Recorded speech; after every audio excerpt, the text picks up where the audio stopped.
مثلا بسم الله الرحمن الرحيم، إنما يريد الله ليذهب عنكم الرجس أهل ليذهب. البيت إنما يريد الله ويطهركم. ليذهب.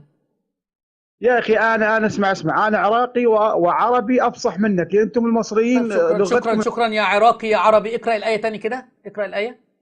أنتم المصريين لغتكم كلها معلش طسات معلش وعكر معلش، ما يعني. تقرأش باللغة المصرية، اقرأ باللغة العربية تفضل. إنما يريد الله إيه؟ طب بص حضرتك، أنا عشان جميل. ذكرت. هي الله، دمه خفيف قوي ما شاء الله. ايه الخفة دي يا حبيبي؟ كنت بتشرب شربات وانت صغير؟ اقرأ بقى الآية تانية. يا عدتي دون العدد بتنده إمامك المهدي. أجبني، اقرأ الآية تاني. أنا ما قلتلكش اقرأ باللهجة المصرية، اقرأ الآية تاني. مفتوح. يلا اقرأ الآية.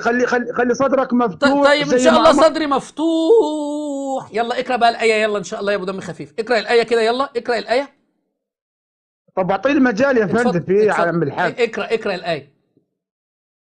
أنت بس لا تزودنا على اللغة طيب العربية، أنت طيب مصري وأنا عراقي، طيب فهمت؟ اتفضل اتفضل يا صاحب اللغة العربية، اقرأ الآية.